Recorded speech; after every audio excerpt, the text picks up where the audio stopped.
Ahí sí. Ahí sí, profesora. Bien. Bien, ¿me escuchan bien? Voy a empezar a hablar. Hasta ahora vimos todo el tema de la introducción al derecho comercial, ¿cierto? La historia, la teoría objetiva, la teoría subjetiva, ¿cierto? Y ahora vamos a empezar a ver ya algo de lo que veníamos adelantando hace un tiempo, que son los actos de comercio, ¿ya? Yo le pregunto a la audiencia que está hoy día, 2 de mayo, conectada, ¿por qué vamos a hablar de los actos de comercio?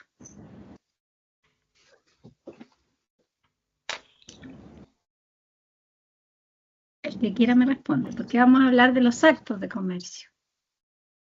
Porque es el objeto del derecho comercial. Ya, ¿cierto? Estaban dentro del objeto y además en nuestra legislación, ¿qué teoría se recoge? Objetiva. Teoría objetiva. Y eso quiere decir entonces que lo que se mercantiliza son los actos o las personas. Los actos. Los actos. Perfecto. Entonces, como se mercantilizan los actos,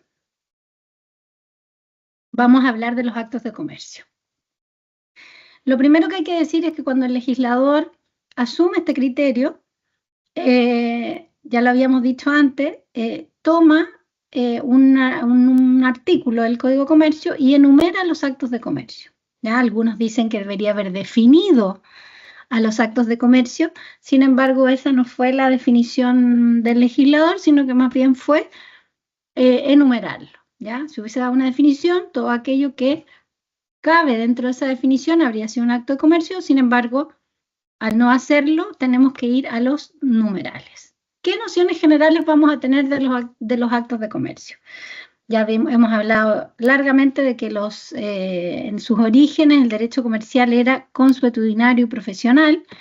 Luego de la codificación en la Revolución Francesa se habla de la libertad de comercio y por lo tanto con el fin de que no se trate de una legislación de clase, un derecho de clase, se acoge la teoría objetiva a la que se incorpora en las legislaciones como el Código francés y el Código español. Y entonces nuestro código, por supuesto, sigue ambas líneas y recoge la teoría objetiva, ¿no? Aquí estaba alguna de las observaciones o de las críticas que se hace a la teoría subjetiva, que era la inicial, y se señalaba que para hablar de que se van a regular a las personas que se dediquen a los actos de comercio, habría sido necesario que se definan. Profesora se muteó. De llevar esto. ¿Ahí sí? Sí. Y ahí sí. Y ahora sí. Ya. ¿Y dónde quedé? ¿O me Profesora, muteé un perdón, segundo? creo que yo la muteé, que me quería mutear yo, y creo que la pasé a mutear usted. Discúlpeme. No me muteé, pues. Espérenme, tengo una cosa. ¿Hace mucho rato que me muteé o recién? No, recién. Ah, ya. Seguimos entonces. Tenemos entonces esta crítica a la teoría subjetiva que diciendo, perfecto, si usted va a definir qué son las personas, aquellas que se dedican al comercio, entonces debería haber definido profesiones comerciales, lo que no se hizo, ¿ya? Lo mismo nos dicen a propósito de la teoría objetiva, que la mejor manera de haber hecho esto es haciéndolo a través de una definición de acto de comercio y el criterio legislador fue otro, ¿no? Entonces en el código se recoge la teoría objetiva, no se señala en ningún numeral, en ningún artículo dice Chile reconoce o el código reconoce la teoría objetiva, pero lo entendemos de la historia del código y además de haber sistematizado todos los, ¿ya? Dentro de esta conversación que hemos tenido desde que iniciaron las clases, siempre la pregunta era ¿qué determinará que un acto sea de comercio? La primera impresión que tuvimos al analizar los actos de comercio al principio, cuando hablábamos del ejemplo de la camisa, pensábamos que el lucro era determinante y hoy día ya no tenemos esa noción, ¿no? Ya el lucro no es lo más importante. Hoy día entendemos que es el ánimo de lucro lo relevante, que no es lo mismo que lucrar, ¿no? Porque yo podría comprar la camisa con ánimo de vender la camisa y que nadie me compre la camisa, igualmente sería un acto de comercio, entonces lo importante es el ánimo de lucrar. Vamos a revisar todos los numerales del artículo 3 Y dentro de las grandes preguntas que van a surgir es ¿cuáles son los elementos determinantes para que este acto sea de comercio?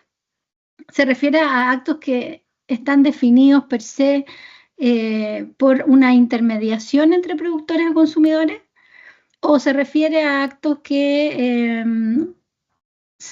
hablan de la aceleración de los procesos productivos, o en todos los actos está la noción empresa. Entonces decimos, tenemos un elemento de estos, algunos determinantes, son todos, y vamos a ir viendo cómo se define eso. ¿Por qué es tan importante calificar a estos actos de comercio, un acto como mercantil? Primero, la legislación de fondo aplicable. Cuando nosotros tenemos un acto de comercio o un acto civil, vamos a definir cuál es la legislación aplicable, ¿no? Si el acto tiene carácter de civil, será la legislación civil, y si no, será la legislación del Código de Comercio, entendiendo que ya lo vimos a propósito de la prelación de las normas, que en primer lugar vamos a referirnos a la ley especial, luego a la ley general mercantil y luego al Código Civil, ¿no? En ambos códigos existen normas distintas en relación a algunos puntos que pueden ser determinantes para la discusión respecto a estos actos. Por ejemplo, las sociedades en derecho civil y en derecho comercial son distintas. ¿Qué quiero decir?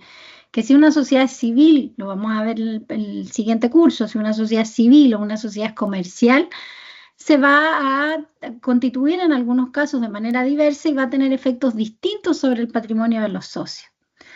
En relación al mandato y a la compraventa mercantil, el mandato civil y el mandato mercantil tienen diferencias básicamente dadas por su objeto, en tanto que el mandato comercial se refiere a determinados actos de comercio que son encomendados. Y en la compraventa también vamos a tener diferencias. La compraventa civil, por ejemplo, sí permite la incorporación de los bienes inmuebles, y la compraventa en materia mercantil no admite la incorporación de los bienes inmuebles. En algunos casos también está el arrendamiento comercial, que también lo vamos a ver ahora, y para efectos probatorios muy interesantes, puesto que en materia mercantil la admisibilidad de la prueba es un poquito más amplia que en el Código Civil. El Código Civil tiene ciertas limitaciones para la utilización, por ejemplo, de la prueba testimonial, 1708 y 1709, que no se va a admitir prueba testigo respecto a aquellas obligaciones que deban constar por escrito. Y entonces luego dice, deben constar por escrito las obligaciones que contengan la entrega de una cosa que valga más de 2 UTM. Y eso es muy poco. Por lo tanto, la restricción a la prueba testimonial va a ser importante en materia civil.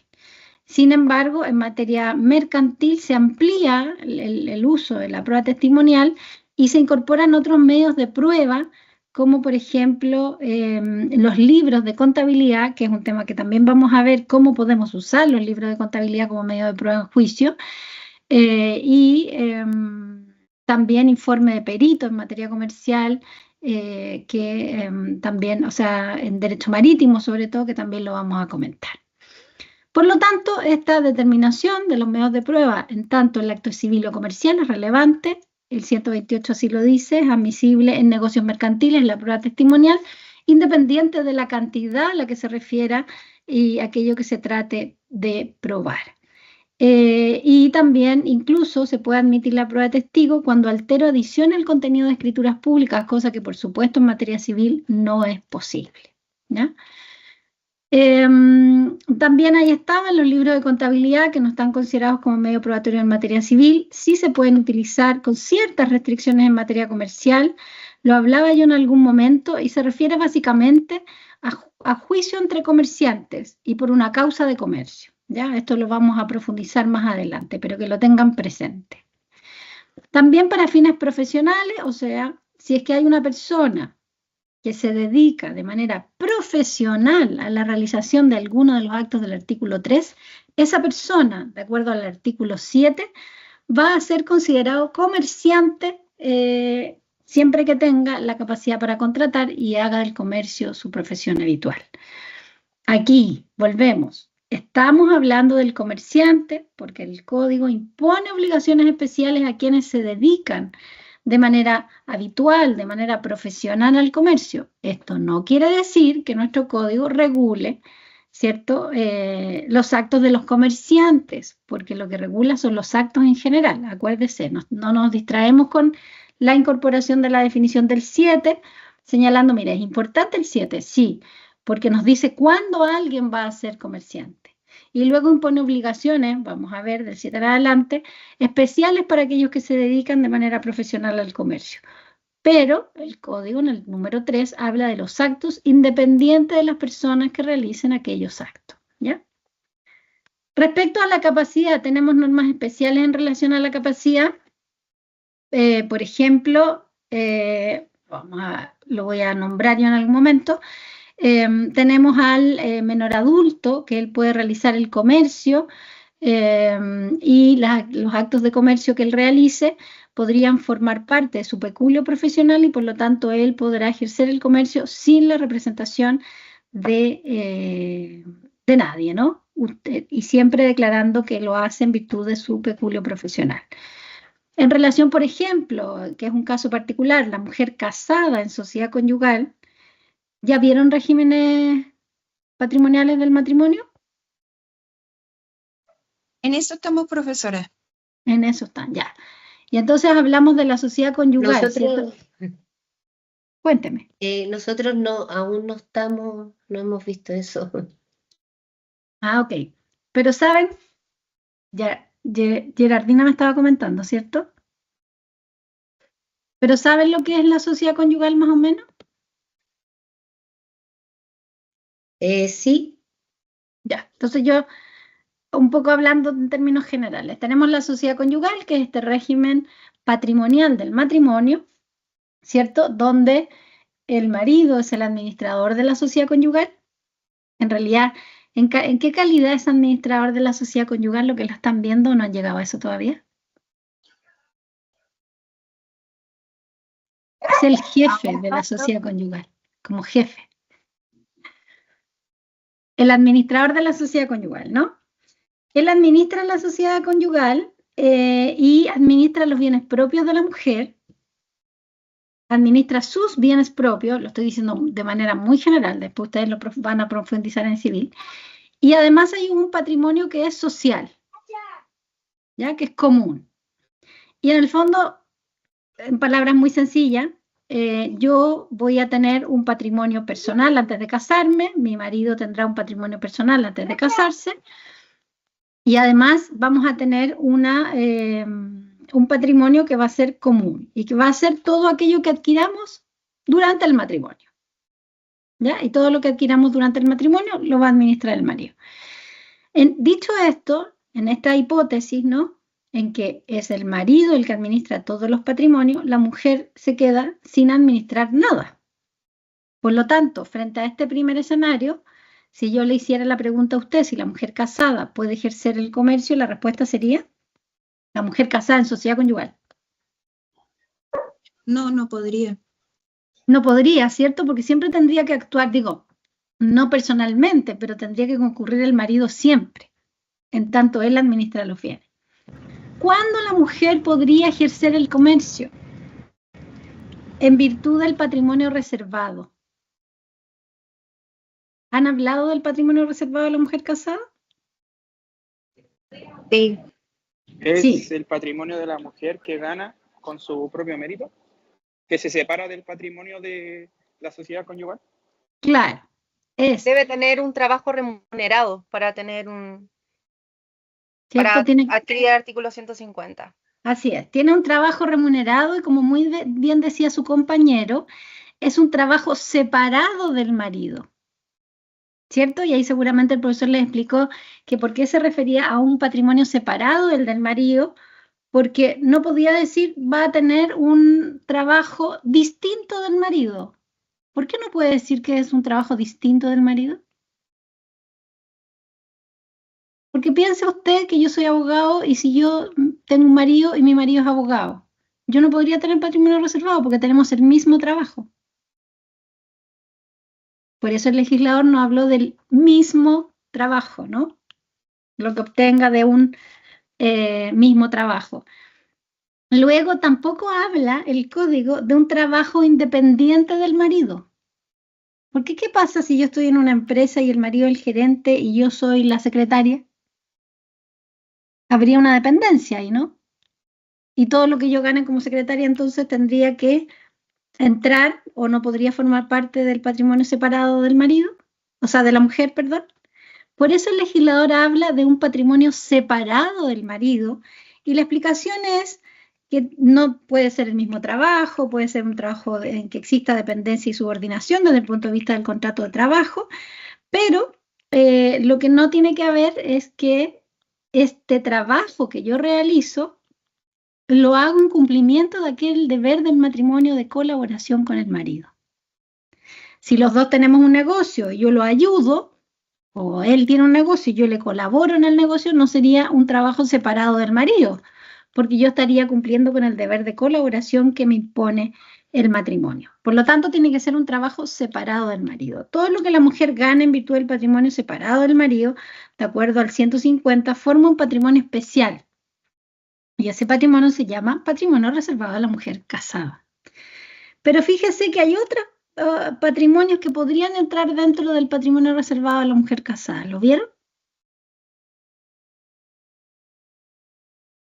Artículos 166 y 167 del Código. ¿Alguien lo ha visto eso? No, profe. No, profe. No lo hemos visto en civil aún, profesora. Ya. No. Fíjese, yo puedo tener un patrimonio reservado del 150, pero puedo juntar el 166 y el 167. ¿Y qué son estos patrimonios? Yo cuando me caso, ¿celebro capitulaciones matrimoniales, sí o no?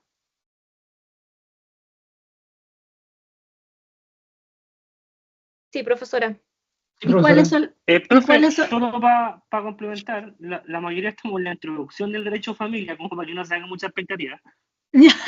Bueno, Jesús. Están hablando así como de acabamos que... de definir lo que es familia y la consanguinidad, así que hemos avanzado harto. Ah, ya, bueno. Y matrimonio. Bueno, están en la definición del matrimonio. Pero están muy perdidos de lo que yo estoy hablando, ¿no? No, Yo creo que no, lo que pasa que es como de público conocimiento lo que usted habla, pero profundizar desde el punto de vista del derecho probablemente va a andar un poco perdido. Ya, mire, voy a hablar cosas así en el aire y no porque no, obviamente yo no soy profesora civil, pero se lo cuento y el profesor de civil profundizarán. Cuando uno va a contraer matrimonio, puede celebrar capitulaciones matrimoniales. Esas son las capitulaciones matrimoniales. Pero las únicas capitulaciones matrimoniales que uno puede celebrar, que son aquellas del acto del matrimonio, es el acuerdo del régimen patrimonial del matrimonio. No puede pactar nada más, digo, en el acto del matrimonio, ¿no? Lo único que uno puede pactar en ese mismo acto es decidir si va a ser su régimen patrimonial del matrimonio, la sociedad conyugal, la separación de bienes o la participación en los gananciales. Esa es la única opción que usted puede hacer en esa capitulación matrimonial. Pero puede haber una capitulación prematrimonial. Y la capitulación prematrimonial es la que se le celebra antes de la celebración del matrimonio. Y entonces esto es como, yo siempre, usted sabe, soy más cómica, entonces le digo que los artistas, ¿no? Que pueden celebrar esta capitulación prematrimonial, diciendo vamos a tener algunos acuerdos antes del matrimonio, de cuestiones relevantes, ¿no? O alguien que tenga un patrimonio importante. La gente de a pie que se casa, en general no pacta ninguna capitulación prematrimonial, es muy raro. De hecho, cuando van a pactar la capitulación matrimonial, esto es establecer el régimen con el que se van a casar, nadie tiene mucha idea y hay gente que dice, ya, bueno, separémonos de bienes por razones que yo creo que no son las válidas, y hay otros que dicen, ya, casémonos en sociedad conyugal. Yo le hago la pregunta a esta sala, si yo le pregunto así a usted, ahora, ¿bajo qué régimen se casaría usted? Bajo Separación de sociedad bienes. conyugal, profesora. Separación de bienes. Separación de bienes. Sociedad conyugal. Sociedad conyugal. ¿Quién me Separación dice de sociedad bienes. conyugal? Separación de Ah, viernes. profesora. Separación de bienes, todos separados de bienes. Sí. ¿Qué pasa, No me profe? casaría. Yo creo que Y- dependería de cuál sería la condición económica del futuro cónyuge, cómo se viene. Profesora, Usted dice si es pobre, ya, pongámonos en una situación que es pobre, separada de bienes. Separación de bienes si es pobre. Y si tiene dinero, sociedad conyugal, dice usted. Sociedad conyugal, sí. Ya. ¿Qué más quiere opinar? yo ya terminé todos mis civiles, por eso sociedad conyugal. Sociedad conyugal. La Elena dice sociedad conyugal, ¿no? ¿Alguien más? ¿Tiene alguna alternativa? Es más fácil no casarse, profe. Es más fácil no casarse. ¿Dónde está la Catalina? Ahí. En contra del matrimonio. ¿Qué dice usted? ¿Unión civil? ¿O nada? No, o sea, yo sí me casaría, pero más fácil no casarse. Pero si yo me casaría con separación de bienes. Ya. Fíjese. Entre nosotras nos divorciamos, pues, profe. Eso, pues nosotros, ¿quién se quiere divorciar? Ya. Fíjese que le voy a contar una historia, que ya Lorena se la sabe, ¿o no? La historia. Sí, profesora, pero yo sé que usted va a convencer al resto de mis compañeras, como lo hizo conmigo. ¿La convencí? Exacto. Ya. Mira, cuando uno se casa en separación de bienes, ¿cierto? Efectivamente los hombres dicen en separación de bienes porque ellos dicen, mira, lo tuyo es tuyo y lo mío es mío, ¿no? Esa es la mayoría de los hombres que escuché decían separados de bienes. Y las mujeres también dicen, bueno, va a haber menos complicación si nosotros nos separamos de bienes. Vamos a pensar en una pareja normal, común y corriente, que se casa a una edad 25 años, no 30, con un proyecto de vida. Fíjese, el proyecto de vida puede incluir hijos. Resulta que, por mucho que los dos partamos de la base que los dos son personas profesionales, por ejemplo. Por mucho que exista un acuerdo, lo más probable es que si usted quiere tener hijos, quien sacrifique una parte de su vida, al menos los 9 meses y un poquito más, sea la mujer, ¿no? Porque ella es la que va a tener que pedir su prenatal, su postnatal, está al cuidado del niño, de la niña, y va a postergar un poco su vida profesional en razón de esto, y por supuesto si tiene 3 niños y forma una familia con 3 niños, esto se va a repetir al menos 3 veces en la vida. La regla general también es que las mujeres se dediquen al cuidado del hogar y por lo tanto también hay una merma al desarrollo de su vida profesional. Dicho esto, cuando ocurre que estas personas se separan, ¿cierto? Si usted se ha casado, como decía su compañera que va en el bus, me caso, separada de bienes, y llega el momento de separarse, cada uno se va a ir con lo que tiene. Lo más probable es que el hombre haya podido avanzar profesionalmente muchísimo. Gracias a esta unión, ¿no? De amor y contención, en fin.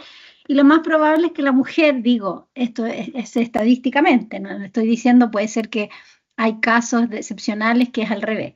Pero el hombre ha avanzado, ¿cierto? Y la mujer se ha dedicado al cuidado de los hijos. Pensemos que llegó el hombre a una edad madura y tiene una crisis de la edad y el amor se le acaba. Y le dice, pucha, muy lindo tus niños, nuestros niños, por supuesto, muy lindos los niños, 3, pero yo ya no quiero estar contigo. Y me quiero separar. Y están separados de bienes. Y el que compró la casa común es el marido. El que compró los autos, si es que tuviera más de uno, o si tiene uno, es el marido. Quien tenía o hacía un aporte importante en la casa era el marido, porque usted se dedicó mucho tiempo a cuidar a los niños y a lo mejor no avanzó profesionalmente. Resulta que el marido se va, si es que él es una persona más bien desconsiderada, se queda con la casa. Pensemos que los niños ya están grandes, entonces no tiene usted por qué quedarse en la casa común si usted ya los crió. Y usted sale de ese matrimonio y tiene muy poco o casi nada. Le hago la pregunta, ¿en qué le benefició a usted estar casada en separación de bienes? ¿Lo ves beneficioso? En nada. En nada. Pero, profe, igual depende. Yo conozco casos que están casados por separación de bienes, pero es distinta la situación porque, no sé, si tienen más de una casa, siempre hay una que está a nombre de ella y una a nombre de él, o si tienen más de un auto, o si tienen un auto que a nombre de ella, entonces igual depende de cada situación. Sí, de que depende de cada situación, pero O que, por ejemplo, depende es siempre de la... coparental y ambos se pueden desarrollar mientras crían. Entonces yo creo que va dependiendo de cada caso. Ah, pero ojo, está bien, van a coparentar, pero eso de coparentar, ¿en cuánto porcentaje de la población lo ve? ¿Cuántos hombres se toman el postnatal del padre? Crea usted, No, Catalina. 0 del 0 del 000, y yo Del lo 0 sé y lo vivo. Por eso le digo. Pero por eso le sí digo que también, esos casos que usted contempla son la po. excepción y dependen de la voluntad del marido. Por eso, Porque como que igual hay que ver bien como la situación que tiene como la relación en sí, y igual cuando uno se casa se supone que conoce a la persona, aunque uno nunca termina de conocer a las personas, pero bueno. Uno las conoce cuando se separa, Catalina. Ahí Exacto. conocí recién a tu pareja. Confirmo. dicho esto, porque efectivamente nosotros como mujeres satanizamos la sociedad conyugal, pero yo digo, fíjese, que para una mujer, independiente de la mujer que sea, y sobre todo si es una mujer profesional, el régimen que más le acomoda a ella es la sociedad conyugal. Y ahora le cuento por qué. Y esto a propósito del patrimonio reservado. Yo soy una mujer, tengo bienes antes de casarme, o no tengo nada, pensemos que no tengo nada. Y el marido también, porque tenían 25 años, en el mismo caso, no tenemos nada, se casan. Y deciden casarse en sociedad conyugal. Efectivamente, el marido tiene un poder enorme sobre los bienes de la sociedad conyugal, sobre los bienes propios de la mujer y sobre los bienes de él. Sin embargo, hay algunas restricciones. Yo así se lo estoy hablando en general. El marido no podría vender un bien inmueble sin la autorización de la mujer o sin el consentimiento, dependiendo del patrimonio en el que se encuentre. Si es de la sociedad conyugal, necesita el consentimiento de la mujer, y si es del patrimonio de la mujer, necesita la autorización. Pero a pesar de eso, él podría un poco hacer y deshacer con los patrimonios porque él es el que está administrando. ¿Cómo salvamos eso? Mujer profesional, teniendo un patrimonio reservado de la mujer casada. Mi marido es abogado, yo soy abogado, tenemos bienes en común, pero yo también tengo mi patrimonio reservado, puesto que, por ejemplo, compré departamentos de inversión dentro de mi patrimonio reservado y lo declaro dentro del patrimonio reservado, que es producto de mi trabajo separado del marido, y por lo tanto en la escritura pública yo pongo que lo compré bajo el artículo 150. Esto operará entonces como que si respecto a esos bienes estuviéramos separados de bienes y yo lo puedo administrar libremente. Y además, si yo lo vendo y compro otras cosas, opera la subrogación con algunos requisitos. Por lo tanto, yo podría hacer crecer mi patrimonio reservado en ese contexto, ¿no? Luego, lo que le quería decir antes, no solamente tenemos el patrimonio del 150, sino que también tenemos el del 166 y el 167. Y ahí volvemos a las capitulaciones prematrimoniales. Antes del matrimonio, podemos pactar que hay cierta cantidad de dinero que la mujer va a administrar regularmente para sus gastos propios, y lo pueden pactar en esta capitulación, ¿no? Que se va a disponer de cierta cantidad para que la mujer la tenga y pueda administrarla ella. Y esto también es parte del patrimonio reservado. Y hay otro, ¿cierto?, que se refiere a que si es que usted tiene una herencia, su padre, por ejemplo, le quiere dejar un bien inmueble, él ponga en el testamento la condición de que le deja ese bien inmueble, le deja el bien inmueble con la condición de que no la administre su marido. Puesta esa condición en el testamento, que él diga que le va a dejar ese bien a nombre suyo con la condición de que no lo administre el marido, ese bien también pasa a ser parte del patrimonio reservado. Por lo tanto, usted tiene aquello que está adquiriendo en virtud del trabajo, este dinero del que está disponiendo, que se pactó en la capitulación prematrimonial antes del matrimonio, y aquello que usted va a heredar con la condición de que no lo administre su marido. Un interesante patrimonio reservado de la mujer casada, que usted puede hacer crecer. Siguen avanzando en la vida y tenemos la misma situación. Llegamos a los 50 años, el marido dice, me quiero separar, ya no quiero este matrimonio, hay dos caminos que puede tomar la mujer. Uno de ellos es renunciar a los gananciales de la sociedad conyugal y quedarse con su patrimonio reservado. Pensemos que a la mujer le fue mucho mejor en su patrimonio reservado y que la administración del marido no fue tan buena por distintas razones. Entonces, uno va a renunciar porque lo que se va a repartir al final del matrimonio son las ganancias, ¿cierto?, que se obtuvieron durante el matrimonio. Y esas ganancias que se obtuvieron durante el matrimonio se van a dividir por mitades. ¿Cuánto tenía usted cuando se casó? O sea, ¿cuánto tenían ustedes cuando se casaron? ¿Cuánto tienen ahora que se divorcian? 50% para cada uno.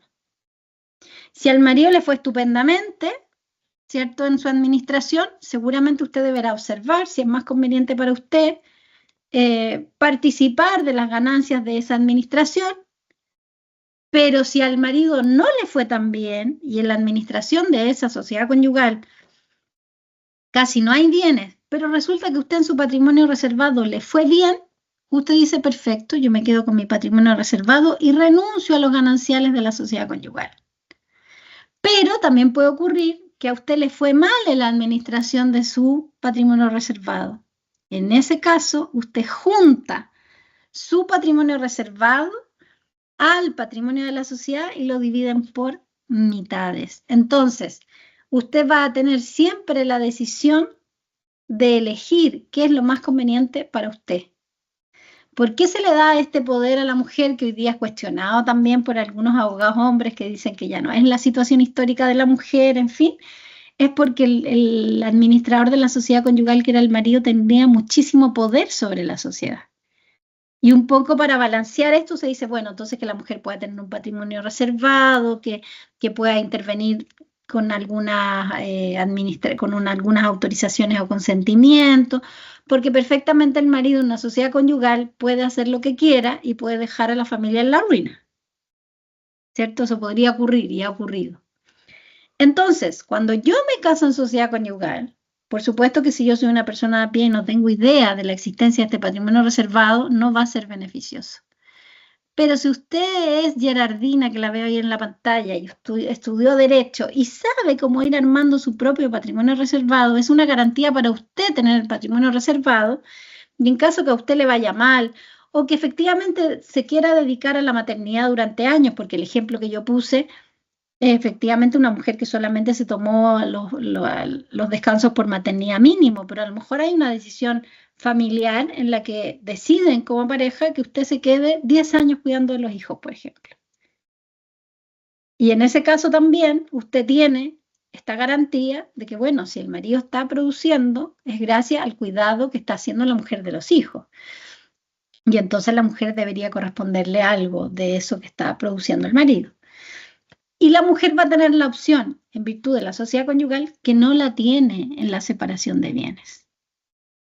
Estamos pensando en la separación de bienes en una mujer sumamente productiva, que como a lo mejor decía su compañera, los dos van a ejercer roles activos en la maternidad y en la paternidad, que van a tener una conversación muy fluida y van a tener muy claras las cuentas durante todo el proceso, y cuando se separen no van a tener ninguna dificultad. Se lo deseo de corazón, ¿no? Pero la realidad es que gracias a que eso no ocurre, usted va a tener muchísimo trabajo.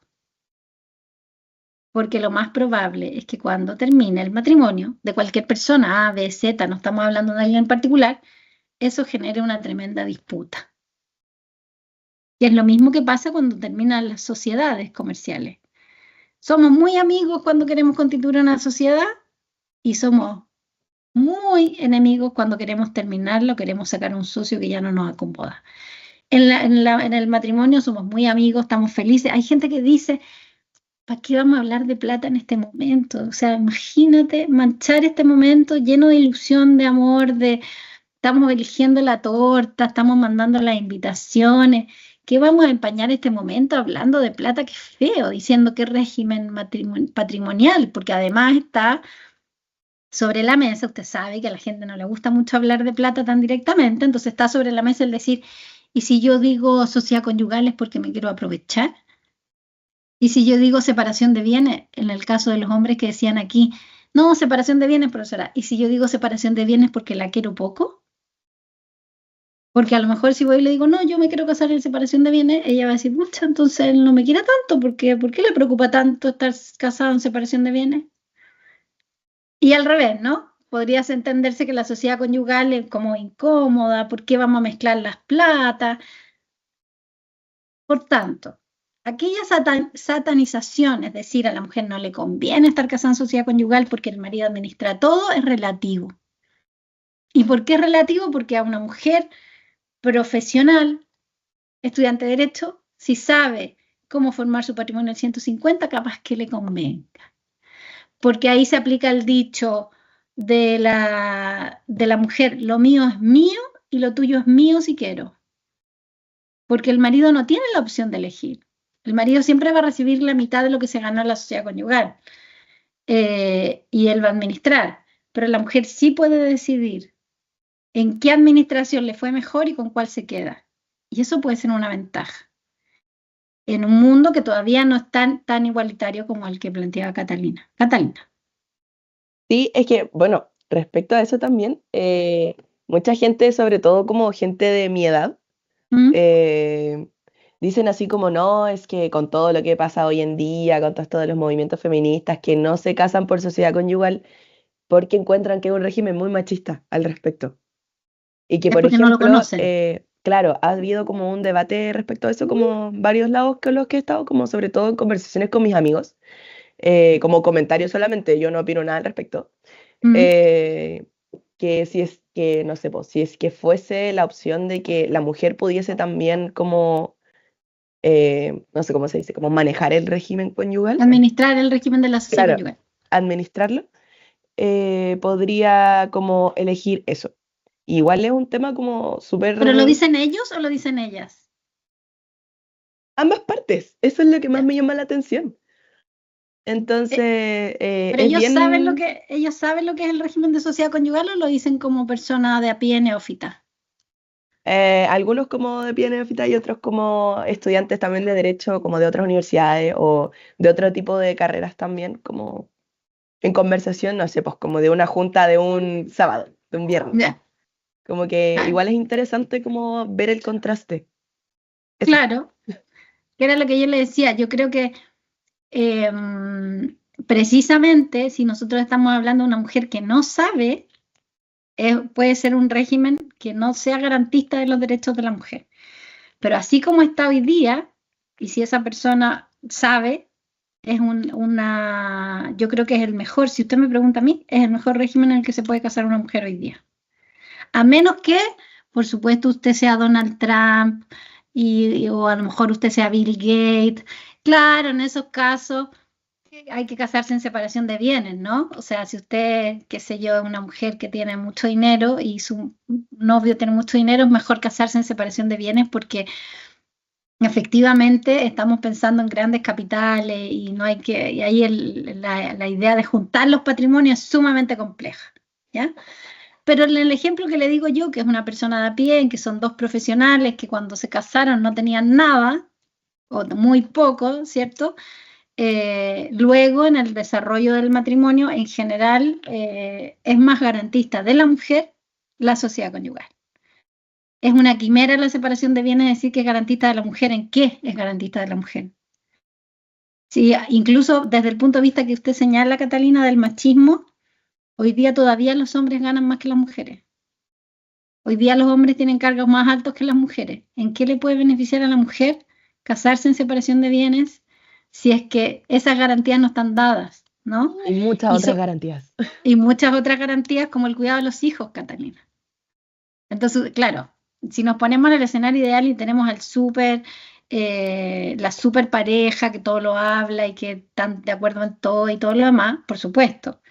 Eso es los buenos momentos y gente, por supuesto, con valores, pero si no, todos los conflictos que se generan durante el matrimonio respecto al cuidado de los hijos y al terminar el matrimonio, en general no son garantistas con la mujer y el régimen de separación de bienes no es garantista de la mujer. Si nosotros queremos pensar en algo que garantice el patrimonio de la mujer y que le dé la libertad suficiente y el confort para desarrollarse, yo le recomendaría casarse en sociedad conyugal. Pero, ojo, formando el patrimonio reservado a la mujer casada. Y en eso hay que, léalo más, revíselo, es entretenido, es bonito, porque además, ojo, que si uno no conoce bien la sociedad conyugal, tiende a pensar que el marido hace de todo, libremente lo que pueda, y resulta que en la administración y como administrador, el administrador rinde cuentas. Y además, voy un poquito más allá, que a lo mejor una materia mucho más compleja que a usted no le gusta, pero hablamos de la prelación de créditos. O sea, además yo gozo de una preferencia respecto a lo que se me deba en virtud de eso. Hay bienes que entran a la sociedad y la sociedad le debe recompensa al cónyuge que ingresó ese bien. Por lo tanto, no todo va a un saco roto, ¿no? Por eso hay haber relativo, haber absoluto, que son cosas que ustedes van a ver en derecho civil. Dicho esto, entonces, podríamos tener una mujer comerciante que ejerza el comercio en virtud de su patrimonio reservado de la mujer casada del 150, del 166 y del 167. Y ahí sí podría hacerlo, pero ella debe explicitar que lo está haciendo con su patrimonio reservado. De otro modo, debería concurrir el marido a ejercer el comercio. ¿Lo aclaré o lo oscurecí con esto del régimen de la sociedad conyugal? No, claro, profe. Súper. Convenció a todas las chiquillas, profesora. Convencí a todas las chiquillas. No, pero digo, obviamente que es importante tener claridad del régimen. Lo que yo digo es que no se satanice el régimen, decir, no, la sociedad conyugal no beneficia a la mujer porque el marido tiene toda la potestad. Tiene algunas ventajas, ¿no? Tiene algunas ventajas. Y los hombres ahí se ven en desventaja o en ventaja. Todos solteros. Pero falta información, profesora, con respecto a esto. Mucha información porque muchas mujeres no tienen ni idea digamos, del patrimonio reservado y de las garantías que puedan llegar a tener, porque los mismos abogados no las asesoran cuando se están separando, entonces finalmente falta mucha información para que las mujeres puedan estar al tanto de todo esto que usted nos dijo. Sí, por eso le digo yo que, claro, como es muy complejo para la mujer profesional y como nosotras, mujeres abogados, siempre va a ser mejor ese régimen y teniendo un patrimonio reservado a la mujer casada, ¿no? Es interesante si es que uno lo conoce bien.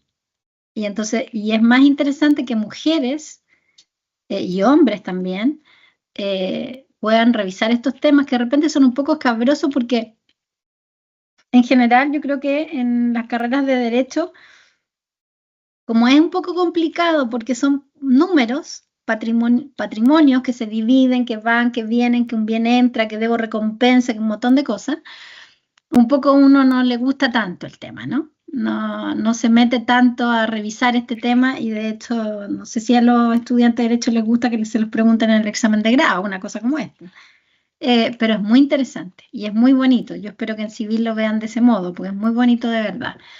Y con estos ejemplos, ¿no? Se termina el matrimonio y entonces esta mujer de patrimonio reservado revisa y se saca cuenta y dice, mira, yo tengo 3 departamentos, tengo 2 autos, mi patrimonio reservado y en la sociedad conyugal estamos peleando una casa por la mitad. Olvídate. No me interesa. Me quedo con mi patrimonio reservado. No me fue bien en la administración de mi patrimonio reservado, tengo un departamento chiquitito y resulta que la administración del marido fue estupenda y tiene 3 casas, 5 departamentos y no sé qué, tomo eso, lo junto y reparto la mitad y me toca la mitad de todo. Y eso es bien interesante, ¿ya? Así que a revisar las normas. Bien, y respecto a la capacidad entonces, frente a la pregunta, ¿la mujer casada en sociedad conyugal puede ejercer el comercio? La respuesta es... No. No, la regla es que no, a menos que tenga el patrimonio reservado. A menos que tenga el patrimonio reservado la mujer casada, en ese caso solo comprometerá ese patrimonio y debe señalarlo expresamente. ¿Bien? Eso era en relación a la capacidad, que siempre me gusta hablar de esto. Para efectos de la protección de los derechos del consumidor, también vamos a hablar de los actos mixtos o de doble carácter. Y ahí vamos a encontrar, por ejemplo, en la compraventa, que siempre va a haber un consumidor final que va a poder ser tratado, o según la ley se tratará como un consumidor, ¿no? Pero, por ejemplo, en el caso práctico de la carne, ¿se acuerda? La carne y los árboles, y en fin, esta persona compraba la carne a un señor productor en el sur y lo vendía a los supermercados lo vendían a consumidores finales. La relación entre el supermercado y el consumidor final es que para el supermercado la compra y venta de la carne es comercial o civil. La compra y venta de la carne para el supermercado es comercial o civil. Comercial. Comercial. Comercial. ¿Y para el consumidor final? Civil. Civil. Civil, ¿cierto? Ahí hay un acto de doble carácter, ¿cierto? Y ese acto de doble carácter va a determinar que el último en esa cadena, que era el consumidor final, pueda ser tratado y protegido por la ley del consumidor. Pero si el supermercado le compra a Pedro de la Cerda, que era el que traía la carne del sur, ahí no aplica el derecho al consumidor, porque para ambos ese acto es Comercial. Comercial, ¿ya? Ahí está la explicación de eso.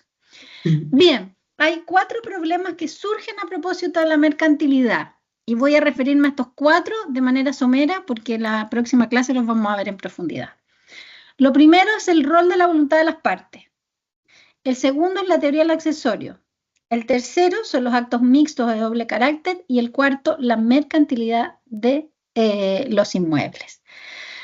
Ya hemos dicho, no hay una definición de acto de comercio en el código. Hay una enumeración que se encuentra en el artículo 3. Y entonces estos problemas surgen a propósito de la mercantilidad. ¿Qué pasa con el rol de la voluntad de las partes? A diferencia del derecho civil, aquí la voluntad y la autonomía de las partes es muy importante y ellos pueden pactar todo lo que no esté prohibido y por lo tanto hay una libertad en general que la ley comercial nos da que no nos da la ley civil. Con la sola limitación o con una limitación es que no podemos definir nosotros a voluntad propia qué actos de comercio y qué acto no lo es. La calidad del acto, el carácter del acto de civil o comercial viene definido por la ley, siempre, por el artículo 3 y por las leyes especiales. Eso es lo que define qué es un acto de comercio. Es que a mí me gustaría que mi sociedad fuera comercial, entonces yo le pongo sociedad comercial de responsabilidad limitada. Y resulta que me voy a dedicar a actos civiles.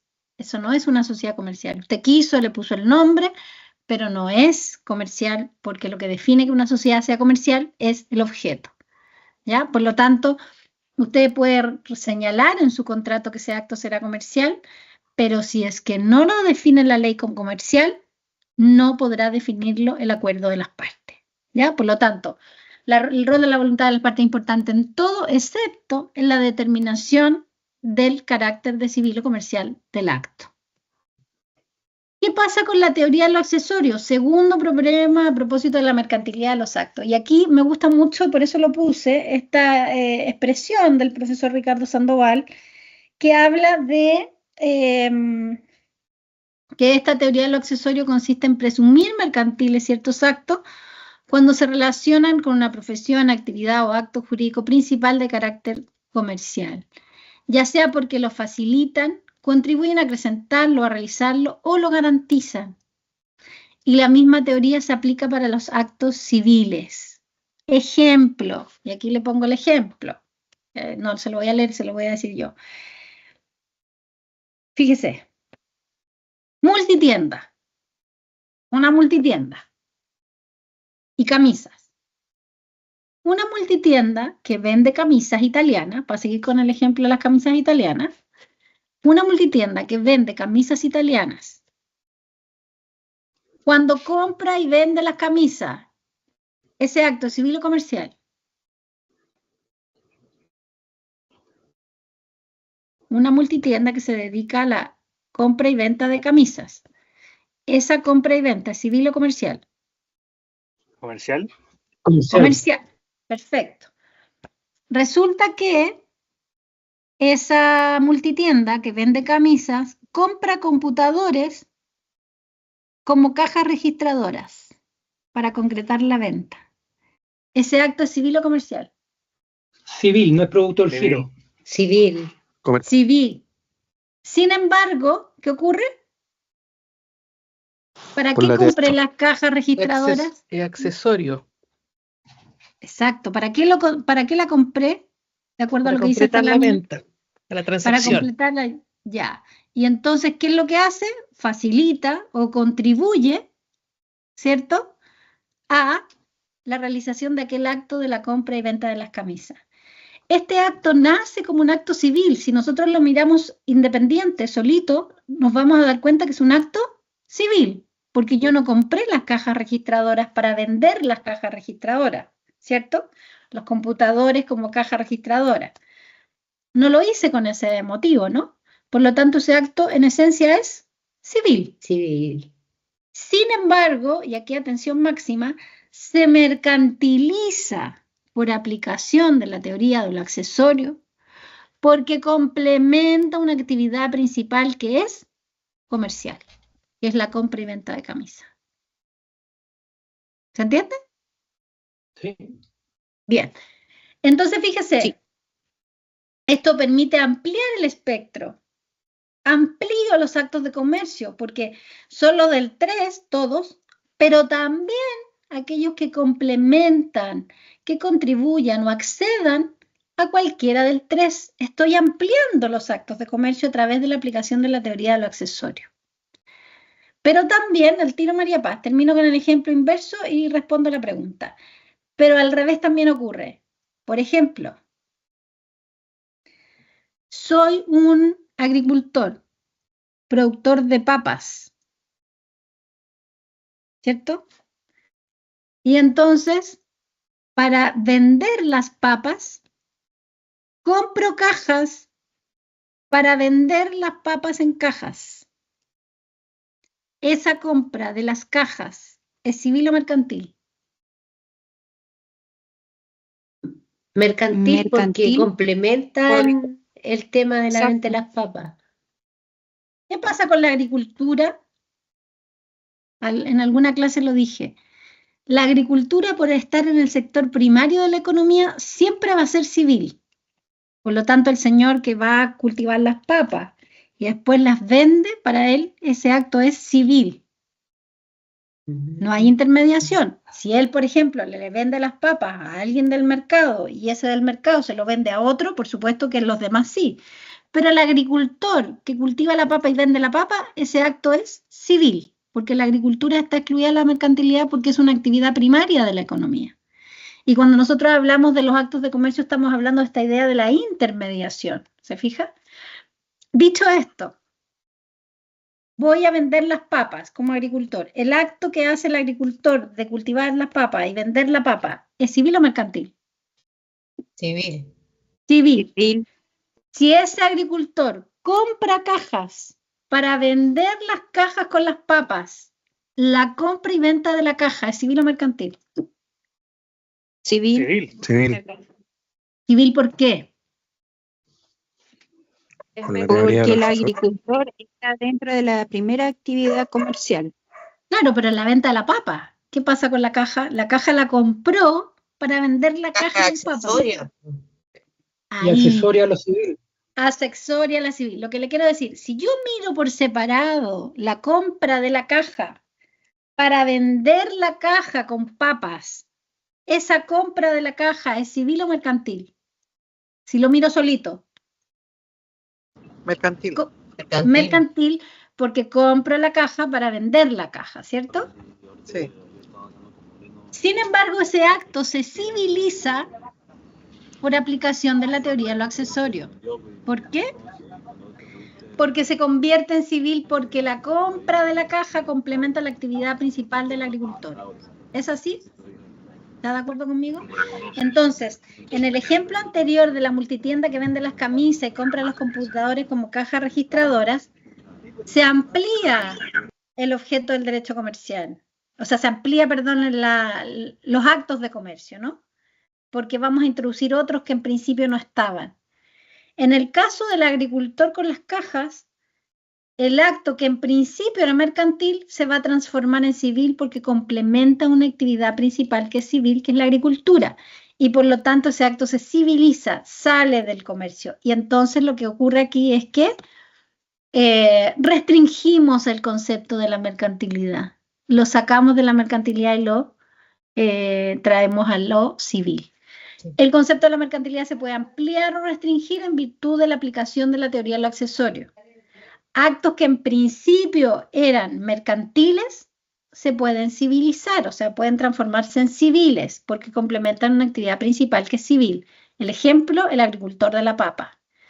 Un acto que en principio es civil, como la compra del computador para no venderla, porque compré los computadores para usarlos, ese acto es civil, se va a mercantilizar porque complementa una actividad principal que es comercial, que es la compra y venta de las camisas.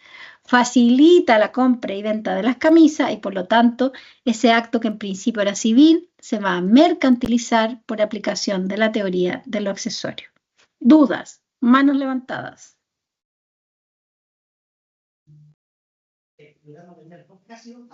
María Paz tenía la mano levantada.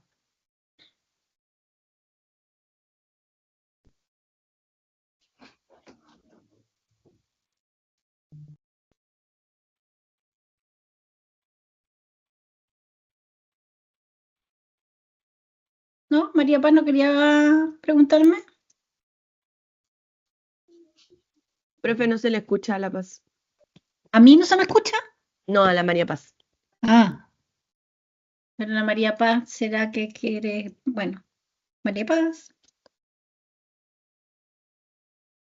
Ya. ¿Alguien tiene una duda aquí? ¿Está claro, prístino? Vamos a seguir hablando de esto con ejemplos, ¿ah? Porque la próxima clase voy a empezar con esto. Aquí hay un ejemplo. Ahí estoy yo con una, no, le leo yo los ejemplos, usted después lee el PPT. El fundamento de la teoría de lo accesorio, hay que decir que no existe una consagración expresa, es decir, no hay un artículo donde dice se consagra la teoría del accesorio. Sin embargo, lo podemos deducir de dos artículos, el 3 número 1 inciso segundo y el número 1 segunda parte. Vamos a empezar por el 1 segunda parte, que la semana pasada lo leímos y usted me hablaba del acto accesorio, lo entendió de ese modo. ¿Quién me puede leer el artículo 1 la segunda parte?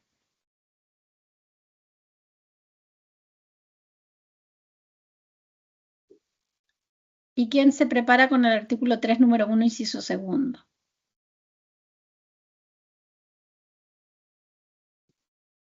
En otras legislaciones sí se consagra expresamente, en la legislación chilena no, pero lo podemos deducir de dos artículos. ¿Alguien me lo lee? Me van a obligar a leerlo a mí. ¿Alguien lo lee? ¿Cuál era el primero, profesora? El artículo 1, la segunda parte, Claudia.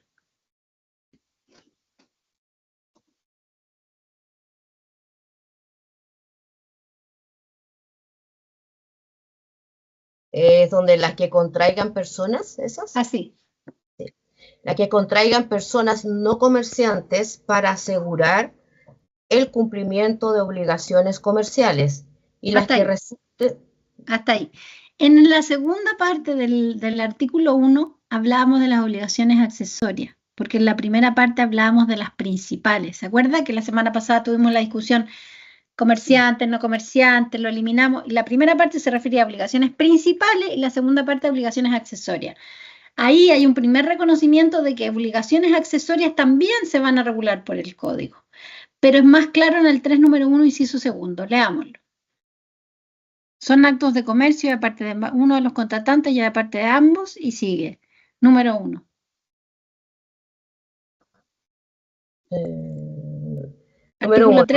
Artículo 3, número 1. Sí, la compra y permuta de cosas muebles hecha con ánimo de venderlas, permutarlas o arrendarlas en la misma forma o en otra distinta, y la venta, permuta o arrendamiento de estas mismas cosas. Sin embargo, no son actos de comercio la compra o permuta de objetos destinados a completar accesoriamente las operaciones principales de una industria no comercial. ¿Ve? Y ahí, ¿qué es lo que se refieren en la parte? Se lo traduzco en la segunda parte que leyó Claudia.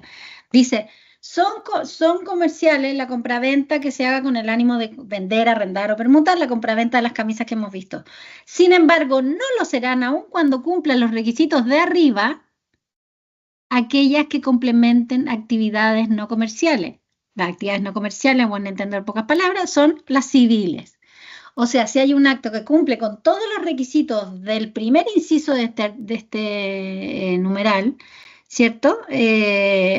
Resulta que va a ser comercial. Pero aun cuando reúna todos esos requisitos, según el inciso segundo, si complementa una actividad civil, ese acto no será de comercio, será civil.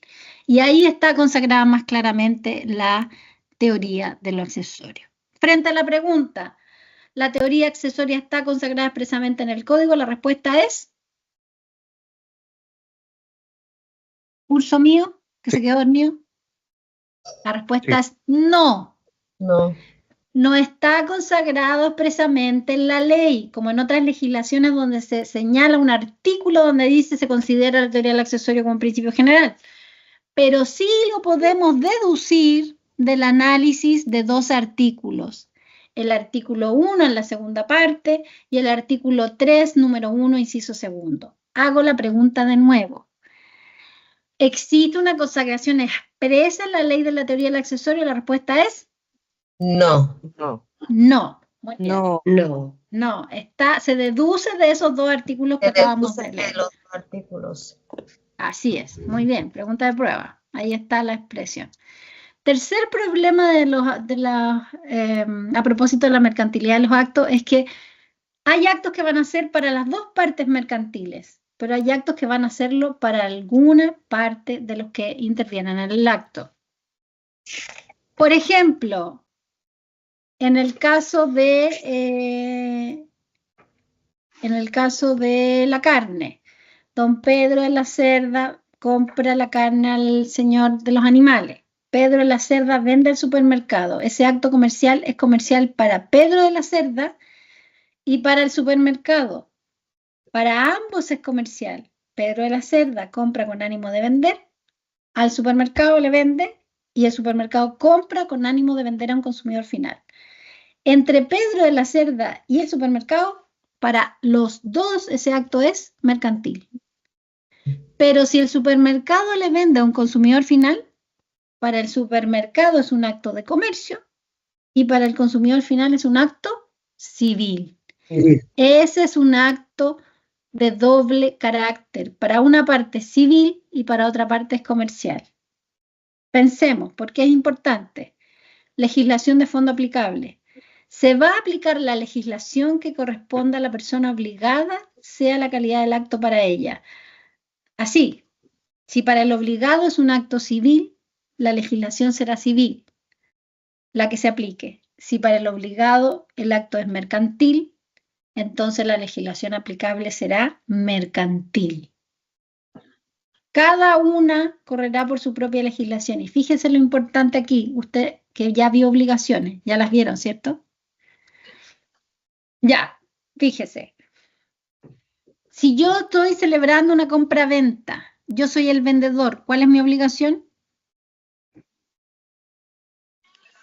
Entregar la cosa. Entregar la cosa. ¿Y la obligación del comprador? Pagar la cosa. Pagar el precio, perfecto. Aquí usted dice, si yo le pregunto entonces, ¿qué legislación aplicamos?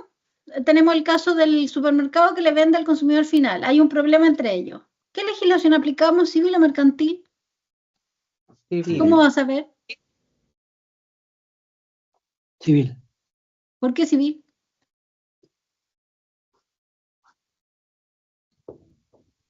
¿Qué legislación vamos a aplicar? Fíjese que aquí habla de la legislación del obligado. Y para eso tenemos que ver cuál es la... Exactamente. Entonces, si estamos peleando respecto a la obligación de entregar la cosa, ¿qué legislación aplicamos? Civil.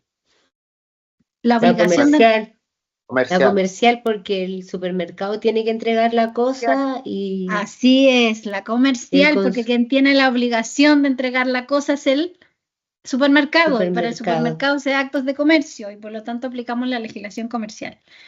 Si estamos peleando respecto a la obligación de pagar el precio, ¿qué legislación aplicamos? Civil. ¿Por qué?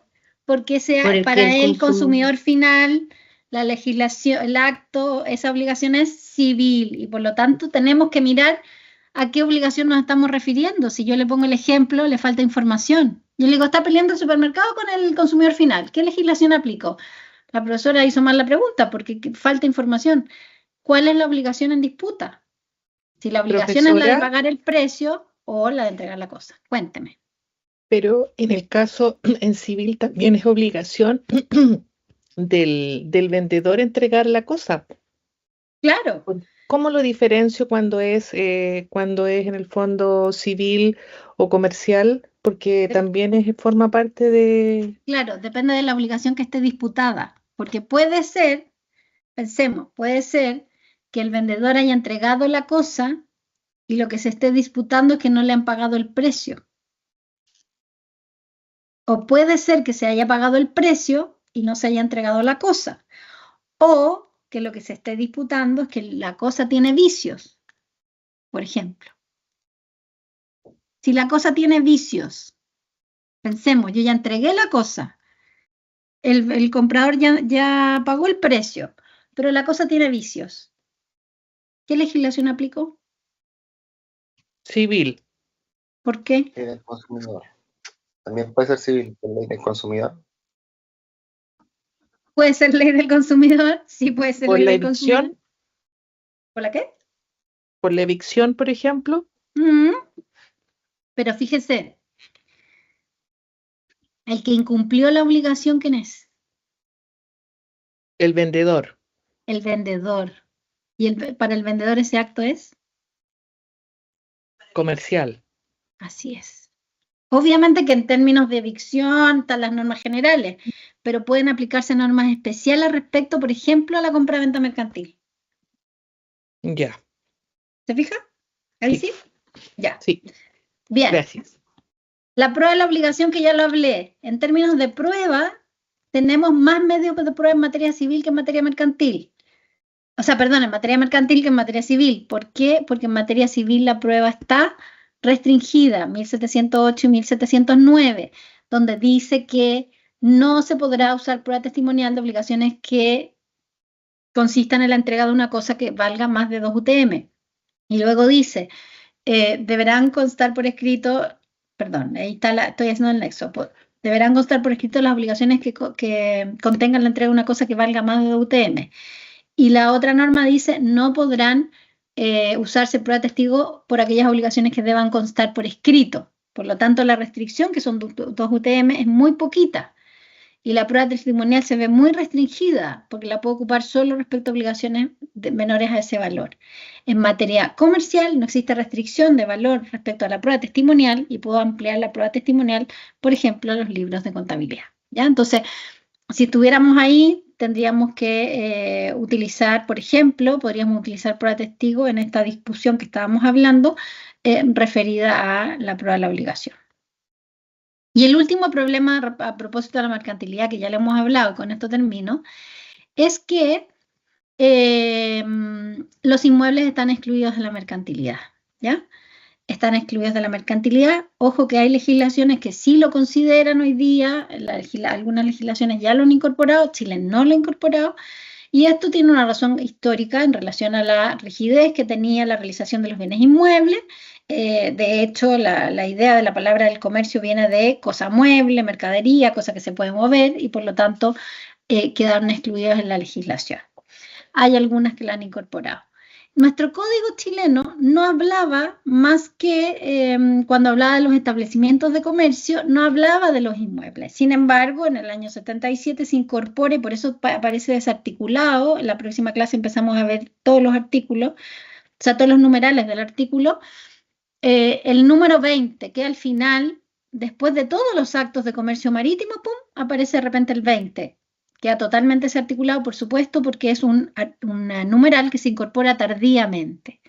Y aquí se habla de los inmuebles, pero ya lo habíamos comentado, lo que se mercantiliza de acuerdo al 3 número 20 es la empresa de construcción de bienes inmuebles por adherencia. No se mercantiliza el inmueble, se mercantiliza la empresa de construcción de un bien inmueble.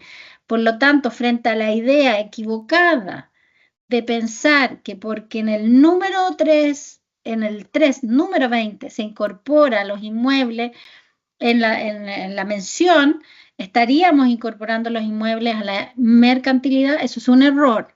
No hay incorporación de los inmuebles a la mercantilidad. Lo que se mercantiliza en el 3 número 20 es la empresa de construcción de bienes inmuebles, que los vamos a revisar en su momento. ¿Qué es lo que tendríamos que hacer? Si quisiéramos incorporarlo y no se ha hecho, es incorporar los compra y venta de los bienes inmuebles a la mercantilidad. ¿Ya? Hasta ahí llegamos. Bien. ¿Dudas hasta aquí? No, Comentarios. profesora. Alegorías. No. Bien. Gonzalo estaba grabando.